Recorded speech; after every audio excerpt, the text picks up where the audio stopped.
Hello, everybody. Welcome to Meanie of the Week, week of November. Because it is now December. That means all of the Meanies of the Week of November have been picked. My name is Dennis. And today, my wonderful co-host is AwesomeArtFreak. Yeah. Yep. I'm AwesomeArtFreak. Emma is my name. Yeah, I've been a mod for maybe 6 months now, so excited to go through some minis. And how are you liking being a mod? It's fun. You get to host VCs, you get to pick Meanies of the Week. Yeah. And you It's get great to... when I remember I have to do those things, and then other times it's like, oh, right. Everybody looks up to you. I complain all the time now. Well, the irony of this meanie of the month, once I get my screen shared, let's see, is that we start with you. Yepers. We got all granny there. So the first week of November, Professor Jenkins, Stefan, he picked the models, and he picked this one as the honorable mention. I believe it was for the October. What was it called? It was the Masquerade Challenge. That's what it was called. Disguising one thing as another. Fun little kit bash thing going on there, and the first thing that popped into my head was the wolf dressed as Granny, so that's what I went with. Oh, there we go. Oh, come on, Dennis. Okay, I'll just use the buttons from now on. Every single time. You'd think I'd learn. Yeah, it looks really good. I like the blood splatter, and the color choices are just pink. Like, proper pink for... Yeah.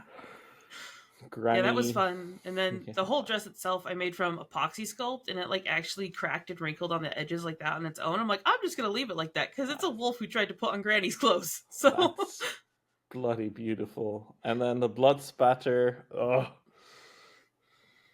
yeah. well, That's thank you. Great. Very cool.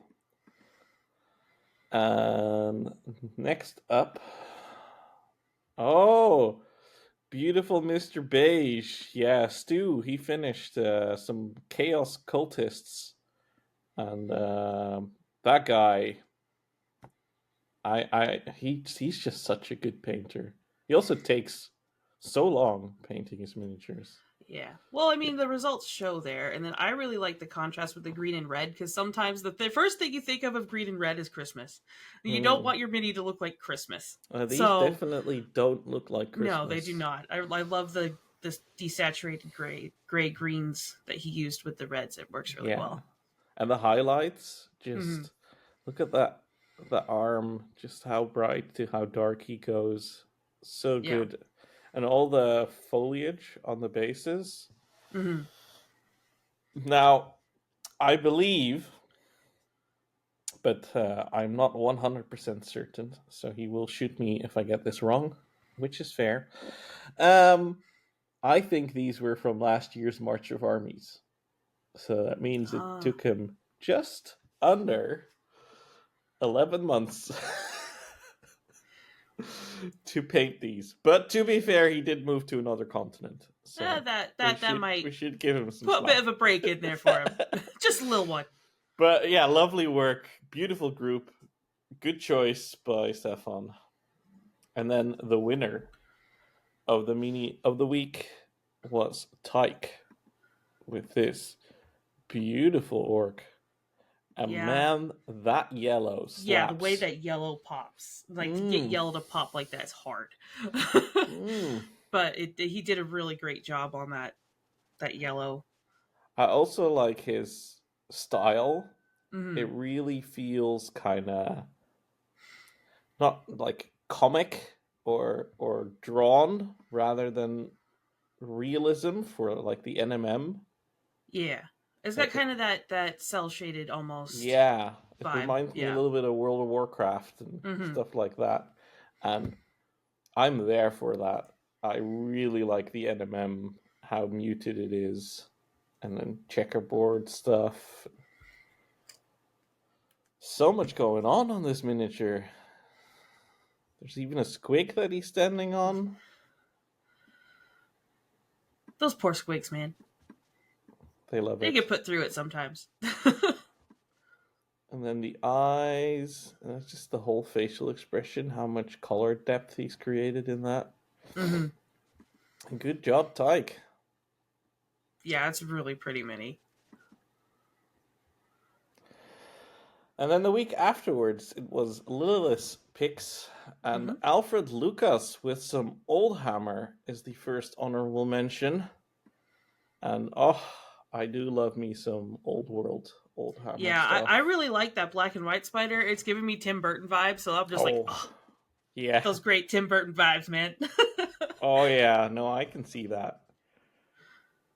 Yeah, this kind of makes me want to pick up the Battle for Skull Pass box set because it has. Yeah, man, both. I just want to paint some big spiders. That sounds like a hell of a time. Yeah, they're not in that set, but yeah, it's just lots and lots of stuff from that period that really speaks to me. I think Games Workshop found their stride with Warhammer: The Old World because they're tugging on all the heartstrings that the other systems didn't quite manage to reach. Yeah, I have a Tomb Kings box. You can kind of see it right there. Gonna be working on. A lot of people were hating on those sculpts, and I'm just like, you know what? I'm gonna make them look like stone because they're big, chunky boys. I painted a whole Tomb Kings army when I was like 14 years old, and I mean, sure, they're not like AOS quality, but they're skeletons. Yeah. Base coat them, you wash them, you highlight them, and you call them done. And they are beautiful for that. Yeah. So I guess it all depends on what you use the minis for. Next up is the winner. There's no second honorable mention. It's Stefan who did last week's picks. It's Stefan. And I can see why, because that guy can paint. Yeah. I really like the silky texture he brought in with the shoulder covering thing. I don't know what they're called. But sleeve? Yeah, the whole shoulder covering with the purples and stuff. Did a really good job capturing like a silky, leathery almost kind of vibe with that. Mm-hmm. Yeah, beautiful work. And the eyes. Mm-hmm. With the makeup. One day we'll get eyes like that. One day. Today is not that day, but we'll get there. I don't think I'll ever get there. I really love the transitions in the hair. How it goes from the pink to the purple. Yeah. Great work. I think the only thing that's easier than the way Stefan did it was it's much easier than doing it in your actual hair. You should hire him as your hair artist. Yeah. Oh, great. Okay, and then the week after that, it's Huskatron's picks. Mm-hmm. And Huskatron picked Avery as his first honorable mention with this really cool, I guess it's a Stormcast Eternal from the new box, right? I am not sure. Let me see if I can find the name of the model was mentioned in the... What? You're so well organized. That's not how I roll.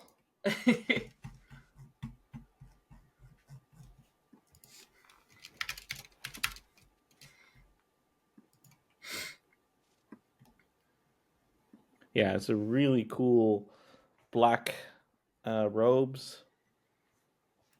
And then I love red on the staff.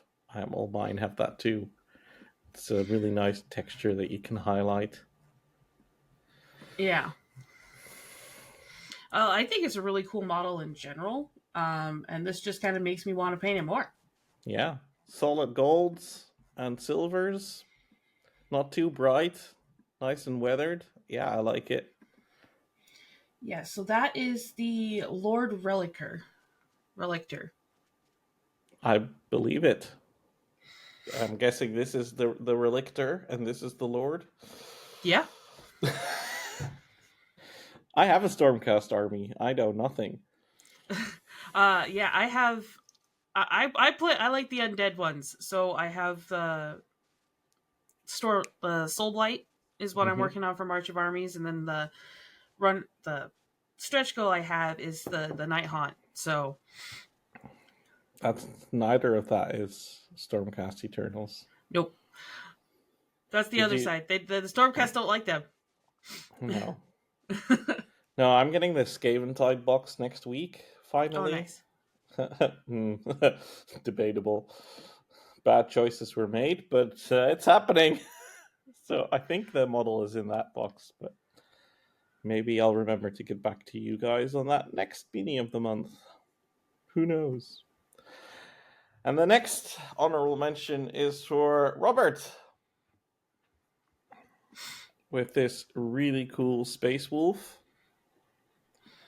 And I think I really like the style of the armor, how it's Yeah, highlighted. It's much more subtle than Games Workshop does with all the like weird edge highlights and stuff like that. yeah. This gives the armor more of a matte feel. Yeah, Um, which for some factions I believe would be more believable rather than like a glossy armor. It would be more of a matte yeah, vibe anyway. I like that a lot. And then the NMM on the shoulder, Yeah, beautiful. those hit just right. It's really nice. And what a head. Yeah, it Just on definitely the stands out. model. So yeah, That's a choice, Games Workshop. But the painting is excellently done. yeah, for sure. Yeah, cool. It's really fun because I think this is his second or third model that we featured in this podcast, and you can really see how he's every model stepping up his game immensely. Yeah, And and that's always fun to see. Like it's not just like how you paint now; it's how you're gonna paint in a few years as well, or even a yeah, few months if you I keep at think it for that him, frequently. if he Yeah, can keep on painting in a few months, it's gonna be crazy. yeah. I also think he did a really good job at the snow base. Oh yeah, Some people struggle with the snow bases, and yeah. We should it can mention be a the bit snow tricky when you're base. not sure how to use the materials to make those. Yeah, but look So, at the height he created as well. Really mm-hmm. feels like a mountain. Oh, you fucking. Yeah, and one day, Robert, we're gonna get you a professional photography setup. Mm-hmm. Robert and I have been DMing about how to take better pictures, so Oh, that'll be nice. fun to Yeah, see that'll be good. if That's any something I of still that. need to work on, but I think it's just I don't have the space to set it up the Uh, way I want. I don't use a lot of space for my setup, so DM Mm. me and we'll see what we can duct tape together. Alrighty. And then the winner, Alfred Lucas. And yeah, This is I just believe cute. I It's like such a how you cute little went guy. from an honorable mention to a winner. But yeah, this is amazing. Yeah, I Ro- like the texture that's right there up along the lip, mm-hmm. little edge of the lip, and then the transition from the pink into like that really bright red. Yeah. And this is a Bretonian, right? No. No. Look, Bretonian, that's not what? He's pretending to be a Bretonian. Yeah. Look at his trusty steed and his lance. Yeah. That's beautiful. I hope he's called I Lancelot. wish it to be a proper lance. I wish it had like a little more bit of a pointy end, but this is like he'll just come up and whack. Yeah. Don't have to aim with this one. Well, Squigs also jump, so it sort of makes Oh more yeah. sense, Yeah. I guess, lore-wise. I don't know. Yeah, Love I it. like this base too. This is kind of neat. The Yeah. like the little water drop from the rock coming out there. Yeah. And the little swirlies that he painted on. Yeah, really cool. And the NMM, fantastic again, you know. Yeah. Yeah. That's really good. I'm forcing myself to practice by doing that on my night haunt. I'll be getting some brass and NMM. That's wild. Mhm. I don't NMM. And then we're on to the last week in the set. Which was me. Picked by you. Yeah, I just Yeah. wanted to say. So first up, Mike Holts. Tell me about this choice. I really liked the fade from the purple to the pinks. It really gives that really great iridescent feel. It looks like it might have been metallics used, which is still hard to blend. I'm not. That's what it looks like because of the sheen that you're getting in there. Hmm? But I just really thought it was nice with how iridescent the armor itself looked, and then how he brought it up into the blade. It almost looks like those heat treated blades that do that. Mm-hmm. Get that nice Yeah. rainbowy color in there. Yeah, it's very cool. That was the biggest thing to me was Yeah, I the think I like armor. the transition. It's beautiful, but also by sticking on a really white or pale head, it sort of makes you see how deep the color is. Mm-hmm. So I also think that's a smart call. Yeah. Um, but yeah, good choice. And I feel like we've had a lot of purples and pinks in this episode. Yeah. Then uh, I always struggle with his name, so sorry for butchering this. Myzikano, right? Yeah. Myzikano? Myzikano. I guess it depends on where he's from, how he pronounces it. Poland. um, but I really liked how even though all of this looks to be in the same color palette, that Yeah. browny yellow tan color palette, that yellow still stands out really well, and how putting it up against that dark ground made it pop, and then that flag just is getting Mm. set off as well with all the lighter yellow tones. Yeah, And the bases are well done. we've had his stuff on the previous episode as well, I think. Mm-hmm. And yeah, his gave in our 10 out of 10. It's really cool to see it all come together like this. Mm-hmm. Yeah, I love it. Good pick. And then the winner. Oh yes. Oh my god. Yeah, so his Oh. was it was a squad of 10, but it was a little rotating film, so I just grabbed his photo for this one. Yeah. But I Well just think deserved. and the way the black armor pops and actually reads like is proper black, which is something people can struggle with.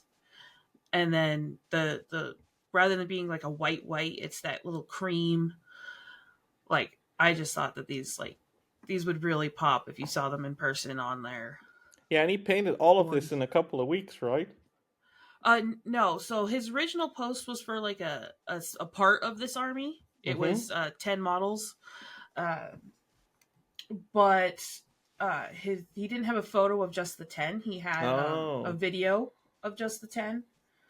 Um, But he was painting like every couple of days I saw a pic post yeah. So by he him in said this Grand week's is two Reveal. squads of Sword Brethren and Proxy Emperor's Champion. Yeah, he's painted this in like a couple of weeks, maybe 4 weeks or something. But Mm. yeah, he's been going to town. This is not a year's worth of painting. This is a couple of Yeah. weeks worth of painting. That is freaking impressive. Like I Yeah, would the be ones that impressed. were in his post were these guys. It looks like some of these guys up in the front with the real fancy shoulder pads. Those, Yeah. yeah, those look really cool. Mm-hmm. With the oh, they have like those aren't decals. Those are like sculpted No, those on. are sculpted in. It looks like they were Yeah, bits for 3D printed. yeah, I don't care. All were 3D printed from various sources. And then this pick was just over 2 weeks of building and painting, and that was on the 23rd of Yeah, November. So that was a couple weeks ago now. yeah. I'm just like this amount of miniatures would be amazing for a March of Armies, which is 4 months, Yeah. and he's been doing it in like 4 weeks or something. So Yeah, it's crazy. 6 That's so weeks. fast. I paint fast, but I don't paint that fast, man. 11 out of 10. Good job. Amazing. Mm-hmm. Yeah, really cool. Well, while I leave this up because I think it's so awesome, I am going to talk about March of Armies. So, are you an army painter? And do you want to join us painting an army? Then we currently have the event for you. The best event of the year, March of Armies. It started on December 1st and it runs all the way till March 31st. You sign up with a plan, how many models you're going to paint in that period of time. You can also grab an army you already started, just list, what's left to do on all of the models. And then we paint. Bi-weekly check-ins, try and keep each other on target, motivated, and see if we can get to that finished goal of a painted army by March 31st. Yeah, and then it doesn't even have to be an army. It can be a whole cohesive board game. It can be any cohesive group of models. Yeah, it doesn't have to be Warhammer. It doesn't have to be a war game at all. It can be board games. It can be a Kickstarter. Whatever you want, as long as it sort of makes sense to have them together. So, yeah. But that's not the only thing that's going on right now, because we also have the Squidmar Open going on. Yeah. Squidmar's doing his own little painting competition. You have through the 31st of January. Yep. Tanner. 30th. And, 30th. Sure huh? It's the 30th of January. Oh, 30th. Okay. We had somebody ask why it wasn't the 31st, and it was a hilarious answer. So, guess you'll have to go into the Discord channel, search back for that post to see the reply. Yeah. You entering the Open? I'm still debating it. I might do with the squad that I paint for March of Armies, but I don't think I'm going to paint something specific for it. I might enter something in the single model category as well that I previously painted, but we'll see. We'll see. I'm not even sure I'm allowed to enter. I don't see why not. Because I know too much. I was thinking, I have this scarecrow that I think is really cool that I just need to take new photos of that I might do. He's a 75 mil model. If I can finish it in time, I might do as a single model my Lord Vampire that I'm working on with the March of Armies. Yeah. Yeah, and I like the 2 birds with 1 stone idea. So that's cool. And do we have anything else going on? Secret Santa is all shipped in theory. So that's no longer. I think those are the two big ones right now. Yeah. Yeah. Cool. Well, as usual, if you like what you saw, give us a like. If you want to, have a chance at appearing on this podcast, post a picture of something you painted in Grand Reveal, and maybe one of the mods will pick your entry as a Mini of the Week honorable mention or winner. Who knows? Anything's possible, and it's all to play for. Thank you all for watching. Thank you for joining me, Emma. Oh yeah, no problem. You have any last words you want to share with the folks out there? Nope. Just, like you said, post in Grand Reveal if you want to be on the podcast. Check out March of Armies and the Squid Open. If you want to compete, or I guess not compete in one and participate in the other. Because March of Armies is not a competition. No. It's a motivational challenge, and we're all in the same boat. Marching in a boat. I mean, some of them might have boats. You gotta get across the water somehow. Yeah, that's it. Okay, thanks all. Bye. Bye.